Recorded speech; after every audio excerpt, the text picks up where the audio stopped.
lawyer, is the lead lawyer to Nnamdi Kanu. He's been detained at the force FCT command, and also Kanu's brother, his younger brother, who's also been detained. Yes, lawyers, and several other persons at Apple that were illegally detained by the police during this very peaceful protest. That's why we are here. What are the responses been like? Well, today was massive success. The only thing is that we are going to announce a new date again. And that one will be, we have seen now that we can shut down this Abuja.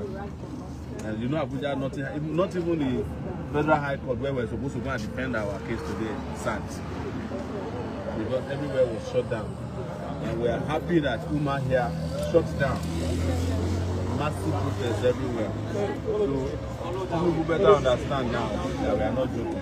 We are not playing. Mr. Sowore, I mean, it's been a rat race, if we call it that, since morning up until this point. We say that the police and the security agencies were particularly looking for not just you, but other organizers of the protest. Isn't it an irony that you're standing right now, right here in front of the force headquarters? Yes, nobody each time I get arrested, I volunteer myself.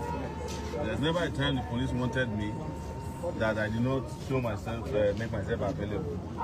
They are not looking for protesters or organizers. They are trying to crack down on organizers. And I know the reason.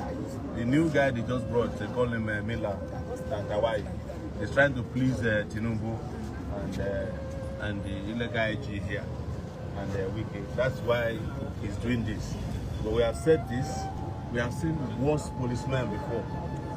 I see them, some of them are university days. They are the same people we are fighting for who are retired now. No gratuity, no pension. So they'll be doing bad things to your people. One day you will face the consequences. Thank you so much. But Maxwell, sir, you were at the FCT police command earlier today. Bring us up to discuss that when we get there. Nigerians that we are all we are asking the IG to release us. They said that they have court order that we should not be in the central area. We left central area, we went to Potako side. They used tear gas and rubber bullets to attack innocent Nigerians. Those of them in ipob who are protesting, they have arrested all of them, including Nnamdi Kanu Lego team. They have been arrested. We went to the FCT police command. They said no, it's a national issue. In fact, the PRO there was very rude. I must say it. He was very, very rude. He was insulting me. I know that that girl is not qualified to be a herself. After the insult, he said that I should come here. He contacted the first PRO, CSP Benjamin. I've been calling him. The CSP Benjamin said that he should come. I've been here now calling him. I will ask them at the gate. They said that he should call him. I don't know whether he doesn't pick the call. He's not saving his phone. I've sent him a text. We are here now. Tell him to take the call. The last person we know they take call for here, Muyiwa, he did for Delta now. Those people cannot sleep in any cell in Nigeria. Never. This is not Banana Republic, for goodness sake. You can't say because you have 3 years to be here and you are acting as if you are in Banana Republic. People who have seen police officers, where is that person? Yes. What if Idris?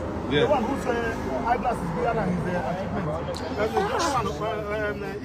Idris, Haruna, name them, Suleiman Abba. They have all gone. Do you think that the point has been made and the message has been made? We continue to deliver the message because Mr. President is a product of protest.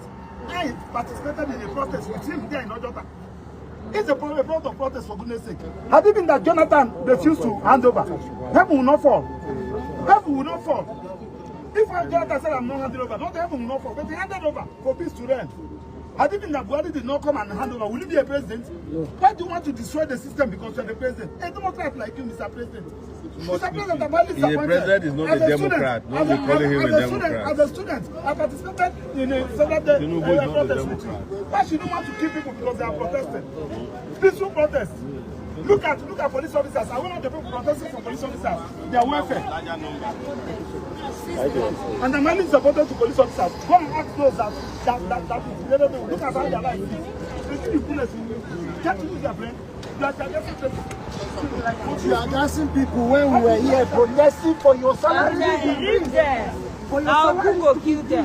One thing they don't teach we Africans is this.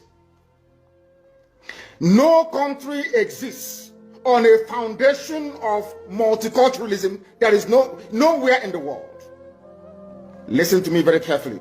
All this nonsense, even the crap that Coca was coming up with, telling you about diversity is our strength and all that rubbish. Allow me to repeat, there is no country on this earth that survives on a foundation or a bedrock of multiculturalism. It doesn't exist. That is why multiculturalism in Africa is dead on arrival. It can never work. Because we are tribal beasts by nature. We are tribal by nature. That is why we travel from wherever we are during New Year's, during Christmas, during Easter, during New Year Festival to go back home where we come from. Because that is where we identify with. Now let me ask the US ambassador a very simple question. Is United States of America a multicultural society? US that was created and built by Western Europeans. US was created, should I say, created by God, of course. Built by Western Europeans. Mostly English people that was fed up with the way of life of the English monarchy. They went to America on Mary Rose. I want to ask the US ambassador, I want to teach Africans what they don't know this evening. There is no country that functions on this multi-ethnic rubbish. Nowhere in the world, not even the USA, that was created by people who are not indigenous to America. The owners of the soil of America are Native American Indians. That is a fact of life. God gave America to Western Europe to develop and gave them a special grace to be the beacon and the light and the conscience of the world. Because God knew that if he had left all these wonderful people in Europe, they would become contaminated. He removed them from Europe, sent them to America, built a wonderful nation as a shining light and a beacon for the whole world to look up to. Even that America that was built from scratch by people who are not indigenous to the land is not multicultural. Why am I saying this? America was founded on the principles of Judeo-Christian, Greco-Roman, democratic value systems. I repeat, America is not multicultural. They accommodate other races and other nations. Yes, they can accommodate you. But where you're coming into, the bedrock, the foundation of America is based on Judeo-Christian principles, Greco-Roman political ideology, which is republicanism. America is not multicultural. America is Western Europe. The value systems of Western Europe, Judeo-Christian, Greco-Roman, Republican governance. Had America been a multicultural society, they would have space for Sharia. I'm now addressing the US ambassador to try to tell them to stop deceiving people. We are educated, we went to school for a reason. We are enlightened and we have our brain intact. There is no country on this earth that runs on this wishy-washy multiculturalism. It doesn't happen. What you have are established order and value systems upon which various cultures can now coexist. If you go to America, you coexist under the provisions of the United States Constitution. And the US Constitution is a Christian constitution, not Islam. America is not multicultural, but under that bedrock of liberty and egalitarianism, you allow other cultures to come in. But first of all, they must swear allegiance to or take an oath to uphold the Constitution of the USA. That is something that the US ambassador never told the Janjaweed that went to visit her. The same way that Nigeria cannot function as a viable entity. Wole Soyinka knows what I'm talking about.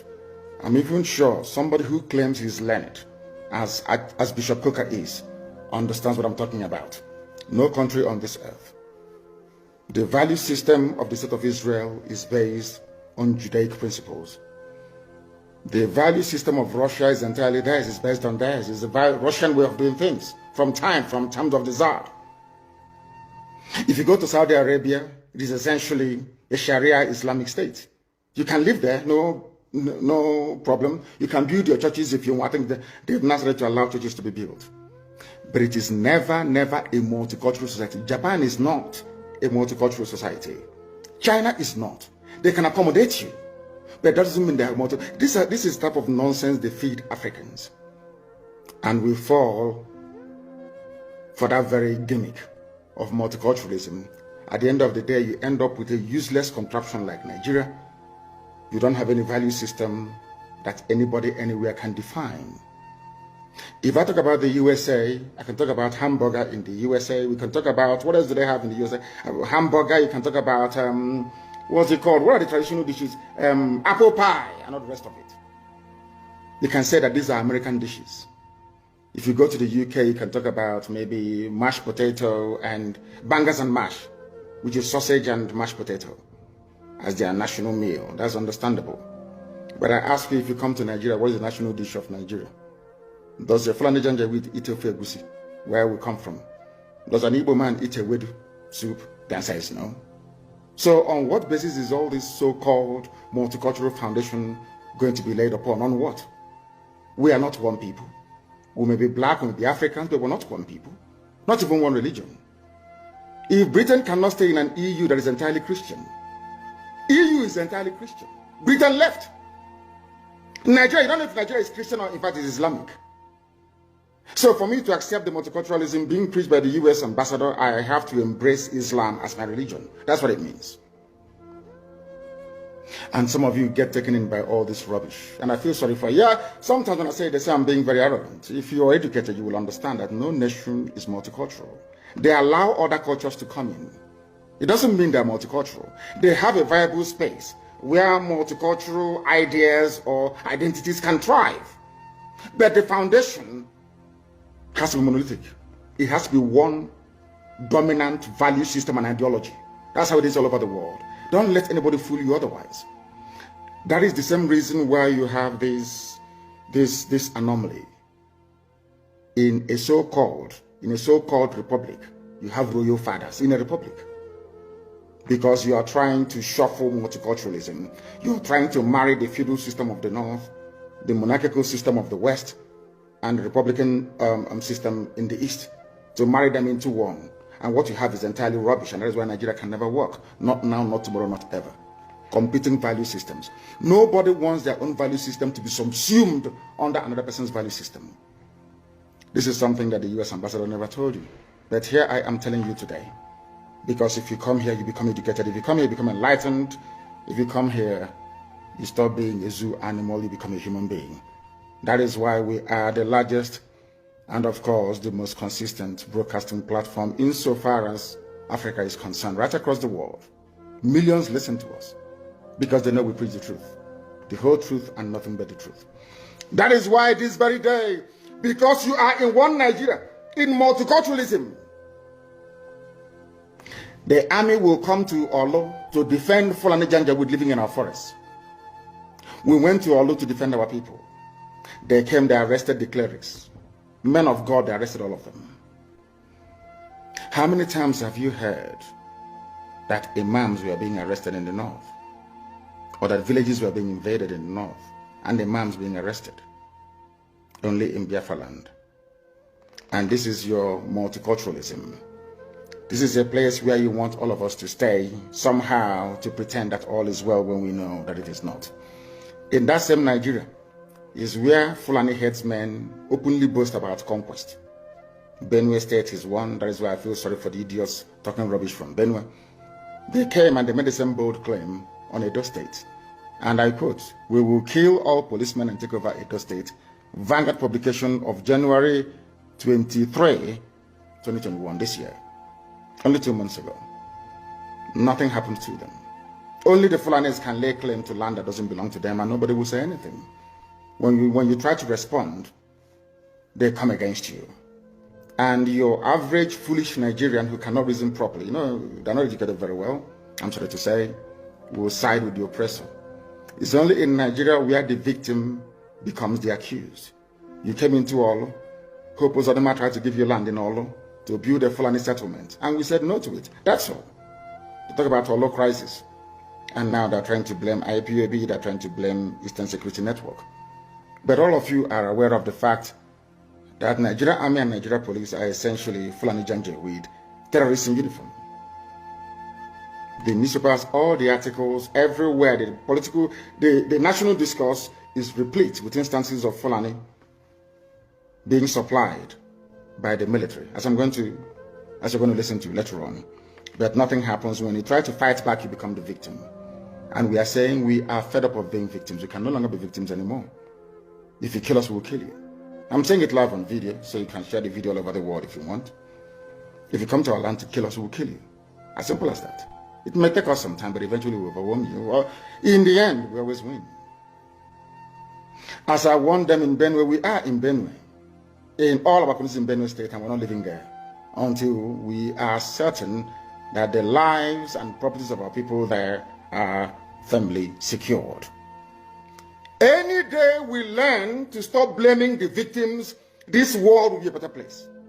I'm directing this very statements to the US Ambassador, to the UK High Commissioner, to the EU presence in the zoo, and the UN as well.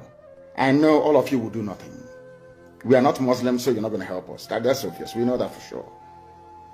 But we have something that you do not have. We have the grace, the might, and protection of God Almighty in heaven. And we know that God exists. And as long as He liveth, as my name is Nnamdi, my Redeemer liveth, as long as God lives in heaven, all of you can never triumph against us. Ojukwu said it before, and you said he failed. We know why he failed, because God said the time wasn't right. I want to show them, my children, what is called Biafra, that very kingdom. They have to fight their way into it. If that is the option you leave for us, then by all means, we will oblige you. But Biafra must come, or we all die. It's as simple as that. There is no alternative. People must understand the rage that is boiling within us. You must understand how angry we are. We may look normal to you, but we are very, very angry, believe you me. And by the time we are done with Nigeria, the name won't exist. That I can assure you.